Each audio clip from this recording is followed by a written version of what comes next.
स्वागत है। Hello guys, आपका स्वागत है हमारे चैनल फैक्ट ज्ञान पर। मैं आपको पढ़ाऊंगी क्लास 8 का chapter 1 crop production and management. अभी यहाँ पर आपको पहली एंड बूझू दिखे गए हैं, तो आपको पता ही चल गया होगा कि साइंस का है। यहाँ पर क्या पहली और बूझू जो थे उनके अंकल के घर गए थे। उनके अंकल जो है वो एक फार्मर है। एक दिन उन लोगों ने नोटिस किया कि यहाँ पर क्या रखी थी, खुरपी, सिकल, शावर, प्लाव एसेट्रा, ये सब रखे हुए थे फील्ड में। फिर उसके बाद है तो जो हमारा बूझू भाई साहब है, अंकल जी, बूझू अंकल जी, उनको क्या जानना है कि I want to know where and how we use these tools। मुझे जानना है कि हम कहाँ और कैसे इन टूल्स को यूज़ करते हैं। You have learned that all living, ये तो सभी को पता है कि सारे लिविंग ऑर्गेनिजम्स को फूड चाहिए होता है। जो प्लांट होते हैं वो अपना खुद फूड जो होता है खुद बनाते हैं। और हमें अगर याद होगा तो जो ग्रीन प्लांट्स होते हैं वो सिंथेसाइज देयर ओन फूड, मतलब वो अपना खुद का फूड बनाते हैं। बट एनिमल और ह्यूमंस खुद का फूड नहीं बना सकते हैं, ये सब so where do animal get their food from. अब जो हमारे प्यारे प्यारे जानवर होते हैं उन्हें उनका फूड कहाँ से मिलेगा भाई?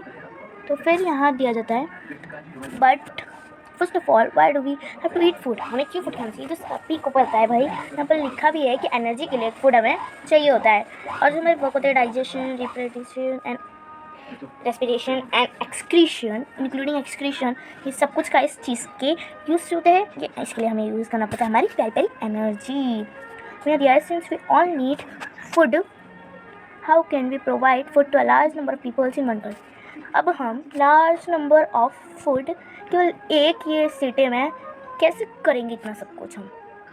तो यहाँ हम जाते हैं और देखते हैं। यहाँ पर अभी पहली कुछ बोलती है food has to be produce on a large scale, है ना। Food has to be produce on a large scale. और फिर यहाँ पर आता है हमारा In order to provide food for a large population, regular production, proper management and distribution is necessary। Regular वगैरह सब कुछ हमारे लिए नेसेसरी, डिस्ट्रीब्यूशन भी है, मैनेजमेंट भी है और रेगुलर प्रोडक्शन के लिए ये सब इंपॉर्टेंट है। अब हमारा जो नेक्स्ट टॉपिक आता है वो आता है एग्रीकल्चर प्रैक्टिसेस। क्या आता है? Agriculture practices. अब सॉरी, हाँ वैसा हो जाता है बहुत बार। एग्रीकल्चर प्रैक्टिसेस यहाँ पर दिया गया हमें कि till 10,000 BCE people were nomadic थे, वर माइग्रेटिंग ग्रुप्स। वो लोग सर्च ऑफ फूड और शेल्टर के लिए जो पीपल्स नोमैडिक थे तब तो वो लोग घूमते थे। और वो जो वेजिटेबल्स और फ्रूट्स रहते थे हमारे, उनको बच्चा खा जाते थे और फिर वो एनिमल्स को भी खा जाते थे। लेटर फिर उन्होंने क्या क्रॉप्स कल्टिवेट मतलब किया, उन्होंने उगाया। फिर वहाँ से किस चीज़ की शुरुआत हुई? वो चीज़ थी हमारी एग्रीकल्चर। किसकी थी? एग्रीकल्चर की शुरुआत हुई। फिर क्या? When plants of the same kind, ये सबसे इम्पॉर्टेंट है, इसको आप हाईलाइट कर लेना इतने को। When plants of the same kind are cultivated at one place on a large scale, it is called a crop. For example, crop of wheat means, अब देखो यहाँ पर दिया क्या है। अब आप सोचोगे अरे भाई क्रॉप ऑफ वीट्स, ये तो हम पढ़ भी चुके हैं, पर ये फिर से क्यों पढ़ा है? यहाँ पर ये crop of wheat, see crop of wheat, इसका मतलब है कि ये क्रॉप है। और अगर ऐसा था प्लांट ऑफ वीट तो ओनली कितने प्लांट्स होते? 1। और यहाँ पर क्या दिया है? क्रॉप। क्रॉप मतलब ऐसे बहुत सारे प्लांट्स हैं यहाँ पर। Many plants, crop means many plants grown in a large scale। इसकी शॉर्ट डेफिनेशन आपको बता रही हूँ। Same kind of plants grown in a large scale in a particular area is called a crop। Okay, तो ये हो गया हमारा। We already know that crop are the different types like cereals, vegetables and fruit। This can be classified to the basis of season in which grow। India is a vast country, तो हमारी country में बहुत ज़्यादा मतलब खेती वगैरह होती है। यहाँ पर यही सब कुछ दिया हुआ है। और अब आया वेराइटीज ऑफ क्रॉप। हाँ, 2 टाइप्स होते हैं क्रॉप्स के। ये मुझे जल्दी से कमेंट सेक्शन में आप लोग बताइए कि 2 टाइप्स कौन कौन से हैं, है ना। चलो मैं अभी तो बता दूँ आप लोगों को। फर्स्ट टाइप है खरीफ क्रॉप। ये जो क्रॉप होते हैं तो क्रॉप जो रेनी सीजन में हम इनके बीज काटते हैं उन्हें खरीफ क्रॉप बोलते हैं। जून टू सितंबर तक, मतलब इसके एग्जांपल्स हो गए हमारे पैडी, मेज, सोयाबीन, ग्राउंडनट और कॉटन और खरीफ क्रॉप, ये सब हो जाते हैं हमारे। अब जो हमारा नेक्स्ट है वो है हमारा ये जो हमारा नेक्स्ट है ये हमारा रबी क्रॉप। ये जो हमारे विंटर सीजन में जिस मतलब सॉ करते हैं, जिसके बीज होते हैं ना सीड्स को, इसको हम काय में डालते हैं? विंटर सीजन में, है ना। विंटर सीजन में इसको अपन डालते हैं। ये जो सीड्स है छोटे छोटे से बिल्कुल, इनको विंटर सीजन में डालते थे, जब कहलाते हैं रबी क्रॉप कहला देते हैं। और इसके जो एग्जाम्पल्स है वो होते हैं wheat, gram, P, mustard and linseed। Beside 3 pulses and vegetables are grown growing summer at many places। इनके पीछे जो दाल और वेजिटेबल्स है बहुत सारे जो कि समर में भी उनके वो करते हैं हम लोग, जो सीड्स होते हैं वो उगाते हैं। तो कुछ ऐसा है भाई चैप्टर, तो मतलब उल्टा पुल्टा पूरा। Basic practices of production. अब ये बेसिक प्रैक्टिसेस ऑफ प्रोडक्शन, मतलब इसमें क्या दिया है कि हाउ टू क्या क्या करना पड़ता है, उसकी प्रोसेसेस दिए हैं एक तरह से बोले तो। Why paddy cannot be grown in winter season, it will a good question, highlight it. इस आपको इसके आंसर्स नीचे मिलते जाएंगे। Paddy requires a lot of water, therefore it is grown only in rainy season. ये हमारी प्यारी प्यारी पहली है, वो बड़ी दिमाग वाली लड़की है, तो उसने जो आंसर दे दिया है। अब पूछो भी दिमाग वाला है, पर उसमें क्वेश्चन था तब इसने आंसर तो देना ही था ना किसी ने, इसलिए इसी ने दे दिया बेचारी बच्ची ने। Cultivation of crops involve several activities undertaken by farmers. तो इसमें ये सब दिया हुआ है, इसकी जो बहुत सारी स्टेप्स भी होती है, तो हम यहाँ पर आते हैं, स्टेप्स देखते हैं पहले। कौन कौन सी स्टेप्स होती है। First, preparation of soil, second sowing. तो सॉइल मतलब जो सॉइल होती है ना हमारी मिट्टी, उसको हम लोग क्या करते हैं कि उसको वो हल वल चला के करते हैं ना, और फिर उसके बाद बीज बोना, बीज भी बोते हैं अपन। फिर उसके बाद एडिंग मैन्यूर फर्टिलाइजर, खाद वगैरह उसमें मिलाते हैं। फिर और वो जो सीड्स रहते हैं उनको ऊपर नीचे करते हैं ना, वैसे ऐसा एक वो आता है उसका टूल, ऐसा कुछ करके वो एक टूल आता है, तो इस सब जो काम होते हैं वो उससे होते हैं। फिर उसके बाद ये हो गया अपना। अब है इरिगेशन। इरिगेशन मतलब उसको पानी पहुंचाना, उसकी बहुत सारी मेथड होती है, उससे हम आगे पढ़ेंगे। प्रोटेक्टिंग फ्रॉम वीड्स, जो कीड़े हो जाते हैं मतलब प्लांट्स में, उनसे प्रोटेक्ट करना। हार्वेस्टिंग मतलब उसको काटना, अपन बोलते हैं ना अभी कटाई चल रही है गेहूं की ये वगैरह ऐसा, तो इसको सेव करके स्टोरेज में रखना, ये सब होती है। फिर उसके बाद आता है हमारा सबसे पहला टॉपिक जो है वो हमारा है preparation of soils. The preparation of soil is the first step before growing a crop. One of the most important task जो होती है, ये फर्स्ट स्टेप होती है क्रॉप को बोने से पहले। जो सॉइल होती है ना उसकी रूट्स ताकि अंदर तक जा पाए। अगर हम केवल ऊपर ऊपर ही, जैसे कि हमने इतना छोटा वो वाला लिया, उसको डिफरेंस शो करती हूँ, एक तो ये और एक ये, इसका क्या है, ये इतना सा है, इसका क्या है मतलब अच्छा अंदर तक जा सकता है, साइज़ दोनों का सेम ही था, बस ये छोटे बड़े हैं, है ना। तो अब क्या हो सकता है, इसका जो बुरा है वो हमारा हो सकता है कि ये छोटा है, तो जो मिट्टी है ये कहाँ तक क्लियर खुलेगा, उस यहाँ तक की। और ये जो हमारा बड़ा ये जो हमारा बड़ा वाला था, ये मिट्टी की लेयर ये खुलेगा यहाँ तक। तो जो प्लांट्स की रूट होगी वो पूरा अंदर तक मतलब जा पाएगी। तो पहले वाला तो उसमें क्यों नहीं तक जा पा रही थी रूट्स, इसलिए उसको पूरा अच्छे से करते हैं। उसको जो सॉइल होती है वो हार्ड होती है, उसको लूज़ करते हैं। उसके बाद लूजन soil helps growth of earthworm, और जो अर्थवर्म्स एंड माइक्रोब्स की ग्रोथ को बढ़ाता है ये लोग जो कहते हैं, इन्हें कहते भी है friends of the farmers since the further turn, क्योंकि वो होते हैं ना माइक्रो ऑर्गेनिजम्स, तो वो लोग क्या करते हैं डेड एनिमल्स ह्यूमस बनाते हैं, और अच्छा हमारा जो प्लांट होता है वो ग्रो होता है अच्छी मजबूती के साथ। ये आप learn in the previous classes. Soil contains minerals, हमारा जो सॉइल होता है उसमें क्या क्या रहता है, minerals, water, air, some living organisms, in addition dead plants and animals get decomposed by soil organisms. In this way various nutrients in the dead organisms are released back into the soil. Nutrients are absorbed. ये जो हमारे होते हैं ना, ये जो हमने बोला था माइक्रोब्स के, और जो वो थे अर्थवर्म्स, ये होते हैं, तो वो क्या उसमें थोड़े से जो बहुत छोटे होते हैं, इतने भी नहीं जिन्हें हम आँख से देख सकते हैं, मतलब माइक्रो ऑर्गेनिजम्स नहीं, वो क्या डेड एनिमल का क्या बनाते हैं, ह्यूमस बनाते हैं। तो वो क्या रिच करवाता है, उनकी और क्वालिटी बढ़ाता है सॉइल की, जिससे क्या प्लांट और बिग ग्रो होता है और अच्छा ग्रो होता है। Since only a few centimeters of the top layer of the soil, ये जो ऊपर की रहती है वहाँ पर क्या हमारा वो आ जाता है ह्यूमस, ऊपर सबसे टॉप सॉइल के नीचे ह्यूमस रहता है आई थिंक।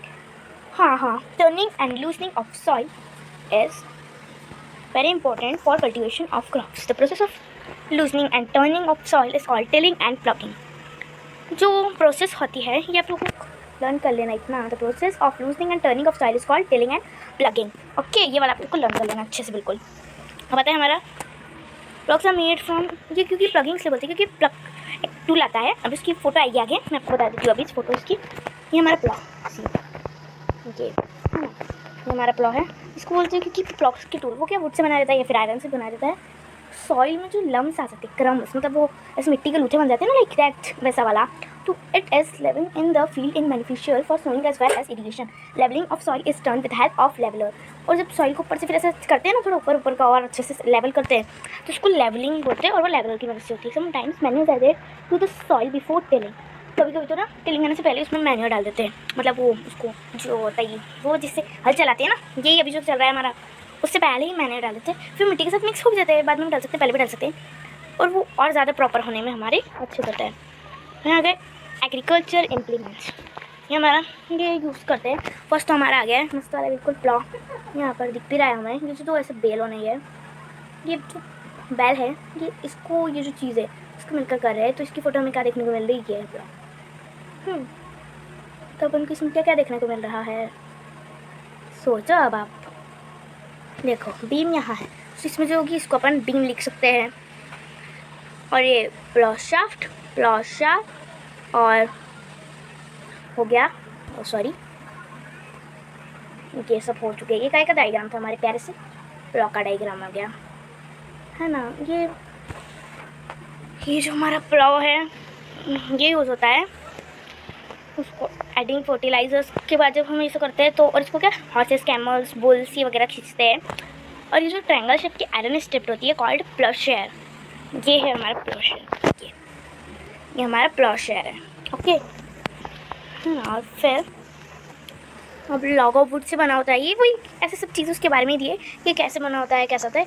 और द सेकेंड थिंग इज़ हो भी होता है पर वो लॉन्ग रॉड रहती है उसमें आयरन की, और वुड और आयरन का वो भी बना सकता है, बट ये जो है ये ऐसा है। और जो हो होता है उसकी बेंट प्लेट रहती है, उसको हिंदी में क्या बोलते हैं मैं भूल गई हूँ, आप मुझे कमेंट करके बताइए कि इसको हिंदी में क्या बोलते हैं हो को। ओके क्योंकि उसको तो शायद फावड़ा या फिर कुदाली से कुछ बोलते हैं आई थिंक, हाँ क्योंकि आप उसका भी आप मुझे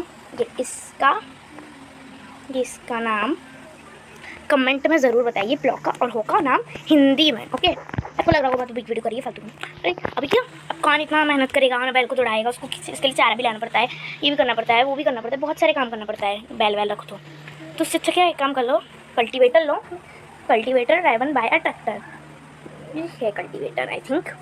और ये जो है ये तो सभी को पता है, ये क्या है हमारा ट्रैक्टर है ना, ये क्या है ट्रैक्टर है हमारा। अब सोइंग नेक्स्ट प्रोसेस आ गई हमारी भाई, सोइंग आ गई। सोइंग मतलब बीज बोना, उसमें अच्छे क्वालिटी के सीड्स होना चाहिए, हेल्दी क्वालिटी के होना चाहिए। और मैं आपको बताती हूँ मैं सॉरी ओ नो हाँ यहाँ पर मैं आपको लिख के बता देती हूँ, ये वाइट बोर्ड टाइप भी दिखेगा आपको नहीं, यहाँ देखो जो सीड्स हमारे हैं वो होना चाहिए गुड क्वालिटी। ओके इसके वन पर good quality, second is healthy seeds and the third one is weed free। what weed free कुछ सीड्स में पहले से वीड लग जाते हैं, इसलिए आपको बोलूँ कि वीड फ्री सीड्स भी लेना चाहिए हमें। कि और अब हमारी पहली बच्ची बोलती है, मतलब पहली राम की बच्ची बोलती है, one day I saw my mother put some green seeds in a vessel and pour some water. हाँ अभी आपको ये चेक करना है ना अगर कि हमारे उसमें कीड़ा लगे है या ना लगे है, तो क्या कीड़े तो निकल गए होंगे भाई, हो भी सकते हैं अंदर, तो उसको क्या देखो ऊपर सीड्स होते हैं वैसे पूरे भरे हुए रहते हैं। आपको क्या करना है कि एक किसी भी कंटेनर में अपने उसको ले लेना है सीड्स को, उसमें वाटर डालना है, और जो खराब सीड्स होंगे ऊपर फ्लोट हो जाएंगे, तो कैसे कि जो अंदर से भरे रहेंगे वो तो वजनदार रहेंगे तो नीचे रहेंगे, और जो अंदर से पूरे उसमें खाली होंगे वीट में अंदर से पूरे, तो वो क्या अंदर का उसका निकल जाएगा और बाहर रहेगा तो हल्का रहेगा तो ऊपर फ्लोट हो जाएगा वाटर पर। ये चेक करने की अच्छी प्रोसेस बताई है हमारी पहली ने। टिक बिकर एंड फिल हाफ, वो वही है जो मैंने अभी बताया आपको, सीड्स यही चल रहा है अभी भी। अब आ गया ट्रेडिशनल टूल, ये ट्रेडिशनल टूल था जिससे कि सॉइंग होती थी। उसमें क्या किया है यहाँ पर, ये जो बैल है इसके पीछे ये बांधा है, ओ मतलब ये लोग पकड़ रहा है एकदम जिसको वैसे को पकड़ रहा है, और उसमें सीड्स डालते जा रहा है। और क्या जो बैल है उसके पास प्लॉ शायद, हाँ प्लॉ है, उससे क्या वो करती जा रही है, तो किस जो सीड्स है मिट्टी ऊपर थी वो नीचे गई, उसके साथ सीड्स भी गए, ऐसा करते जा रही है। कैसे हमारी ट्रेडिशनल मेथड ऑफ क्या सीड ड्रिल, सीड ड्रिल भी आती है। उसमें क्या ये पाइप्स दिख रहे हैं, इसमें से सीड्स भी आते जाते हैं और वो भी होते जाते हैं, सीड्स भी आते जाते हैं साथ में जुताई भी होते जाती है। एडिंग मैन्योर एंड फर्टिलाइजर्स, हाँ चलिए ये भी पढ़ी लेते हैं, ये क्या दिया इन्हें बच्चों ने। Nursery near my school keep a small bags and they kept like this. Seeds of few plants such as pet are first grown in nursery and they grow into seedling they turn to the field। ये लोग पहले जो है sorry ये सब जो है पहले नर्सरी में उगाते हैं पैडी टाइप्स। व्हाट क्या उगाते हैं, पैडी नर्सरी में उगाते हैं, फिर वो जब बड़े हो जाते हैं तब उन्हें फील्ड्स में भेजते हैं। नेक्स्ट टॉपिक आ चुका है हमारा प्यारा, इसका नाम है adding manure and fertilisers. Manure and fertilisers, manure and fertilisers, manures जो रहते हैं वो घर पर बन सकते हैं, और जो फर्टिलाइजर्स रहते हैं ये जो फर्टिलाइजर्स है कहाँ बनते हैं, थोड़ा सा बन रहे हैं, जो फर्टिलाइजर्स रहते हैं वो फैक्ट्रीज में बनते हैं। ओके मैन्योर्स तो घर पर भी बना सकते हैं। So healthy crop growing farm will weak plants को बेटर देन अदर्स। अच्छा एक प्लांट बहुत अच्छा उगा मतलब उसमें मैंने डाला होगा आई थिंक मतलब मैंने भी फर्टिलाइजर और दूसरा में कम डाला होगा तो दूसरा ऐसे रहेगा। ये सब बोल रहा है हमारा बुजुर्ग। ओके हाँ, तो ये सब ऐड कर दो। Soil supplies mineral nutritions to the crop plants, वो मैन्योर्स और फर्टिलाइजर्स इसमें मिलाने का है। This process is called manuring. ये देखो, इस मैन्योर्स और फर्टिलाइजर से तो मिलाते हैं, इस प्रोसेस को क्या बोलते हैं? मैन्योरिंग बोलते हैं। ओके, तो हमेशा याद रखना है कि मैन्योरिंग बोलते हैं इसको। और फिर अब हम नीचे आते हैं मैन्योर ऑर्गेनिक सब्सटेंस। मैन्योर होता है एक ऑर्गेनिक सब्सटेंस होता है। यहाँ पर देखते हैं क्या कर रहे हैं, एक एक्सपेरिमेंट करते हैं। चलो activity 1.2, take moong and green seed and germinate time cell 3 equal side A, B and C. A glass, a little amount of soil mixed with a little cow dung made in glass. A में हम डालेंगे little cow dung और एक soil जिसमें mix होगी, है ना। और फिर B वाले में हम डालेंगे amount of soil mixed with a little urea. और जो C वाला है उसमें डालेंगे कुछ भी नहीं डालेंगे, सिंपल सॉइल डालेंगे C वाले में। प्रिपरेशन तो work at the plant of grasses grow at the same pace. This class showed better for the plants. In which class was the growth faster? कौन सी क्लास में आपको ग्रोथ फास्टर दिख रही है? आई थिंक मुझे तो A B में ज़्यादा है आई थिंक, या B में। अभी तो मुझे fertilisers are chemicals which are rich in particular nutrients. How are they different from manual fertilizers are produced in factories? Some examples of fertilizers are urea. B वाला ज़्यादा था क्योंकि यहाँ पर ही आ गया ना हमारा इनके नाम, urea, aluminium, sulphur, super phosphate, potash, nitrogen, phosphorus, potassium, NPK इसका मतलब होता है। यहाँ पर ये लिखा हुआ है NPK। तो fertilisers has help farmers to get beat. ये क्या था? ये फर्टिलाइजर था, है ना। Another method of replenishing the soil with nutrients is called crop rotation. It can be done by growing different crops alternately. Earlier, farmers in northern India used to grow wheat in the next season. This helped the replenish of. हाँ देखो, अगर आपको अपने पैसे वगैरह waste नहीं करना हो, ठीक क्या करना होता है, कुछ बार तो ऐसा कर लेते हैं ये लोग कि जैसे कि एग्जांपल दे रही हूँ, पहले वीट उगा लिए फिर उसके बाद अगले साल में कुछ और उगा लिया, तो वो क्या जो वीट को न्यूट्रिशन चाहिए वो छोड़ देते हैं और जो उनको चाहिए रहता है वो ले लेते हैं। फिर वीट उगा दिया तो वीट को जो न्यूट्रिशन चाहिए था वो ले लेते हैं और जो मेज़ को चाहिए वो छोड़ देते हैं। ऐसा करते जाते हैं ये लोग, तो और अच्छे से ग्रोथ होती है इन सब की, है ना। और जो राइजोबियम बैक्टीरिया रहता है इस यूज टू ग्रो, आपसे हम पढ़ते हैं India is used to ligaments and folder the season. In the previous classes, you have learnt about rhizobium bacteria. These are present in nodules of roots of leguminous plant. They fix atmospheric nitrogen. Okay.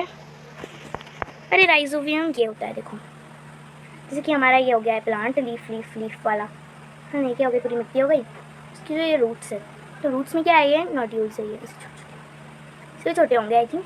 इसके अंदर जो bacteria present है वो fix यहाँ पर nitrogen करता है जिससे कि और उसको वो मिले ताकत प्लांट को। क्या है? राइजोबियम। ओके, है ना। और फिर क्या है यहाँ पर फर्टिलाइजर्स और मैनर्स में डिफरेंस दिया हुआ है। Fertilisers in a man made inorganic salt, manure is a natural substance obtained by the decomposition of cattle dung and plant residues. Fertiliser is prepared in factories, manure can be prepared in fields. Fertiliser does not provide any humus to soil, पर ये humus provide करता है। और ये जो nutritions रहते हैं उसमें नीचे और ये नहीं है। ओके, तो अब इसके बाद हम आ जाते हैं नेक्स्ट पे नीचे थोड़ा और। Advantages of manure. The organic manure is considered better than fertiliser. This is because वो क्या उसमें ज़्यादा केमिकल्स वगैरह नहीं रहते हैं, तो कुछ होता नहीं है मतलब ड्यू टू। चलो हम इसको पढ़ ही लेते हैं। This organic manure is considered better than fertiliser. This is because it increases the water holding capacity of the soil. वो वाटर होल्डिंग कैपेसिटी को बढ़ाते हैं। They make the soil porous, due to which exchange of gases become easy. It increases the number of friendly microbes की number increase करते हैं। It improves the texture of soil. जो soil होती है ना उसका और टेक्सचर वो बढ़ा देते हैं, मतलब उसको सॉफ्ट कर देते हैं जिससे कि प्लांट की रूट और अच्छी हो पाए और अच्छे से अंदर जाता है। ओके, तो यहीं पर हमारा पार्ट 1 ख़त्म होता है। अब हम नेक्स्ट क्लास में पढ़ेंगे इसका पार्ट 2। हमने आज 3 टॉपिक्स कवर किए हैं। First is preparation of soil, second is sowing, and the third one is manure, adding manure and fertilization. Okay, bye. And if you like the channel, please like and subscribe my channel. And there is any mistake by me is done in this video, so tell me in my comment section. Okay, and answer the questions which I have asked you. Thank you, bye.